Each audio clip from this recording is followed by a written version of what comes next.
انا شاعله فيا العافيه يا بوراس، ما يصحابش ليك حيت كتمشى بزاف نوض عبر السكر يا السكر قبل ما نطيحوا في شي مصيبه يا المصيبه.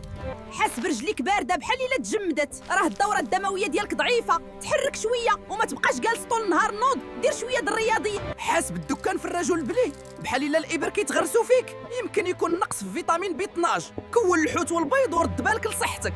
حاس بحال الا النمل كيمشي في رجليك وما حاسش بيه. هاد التنميل ماشي عادي، راه ممكن يكون من الاعصاب ولا من السكر.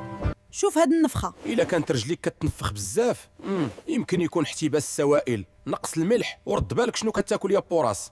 الحكه بين الصبعان مبروك عليك، راه ممكن تكون الفطريات. نشف رجليك مزيان بعد ما تغسلهم وما تخليش الرطوبه تبقى بين الصبعان.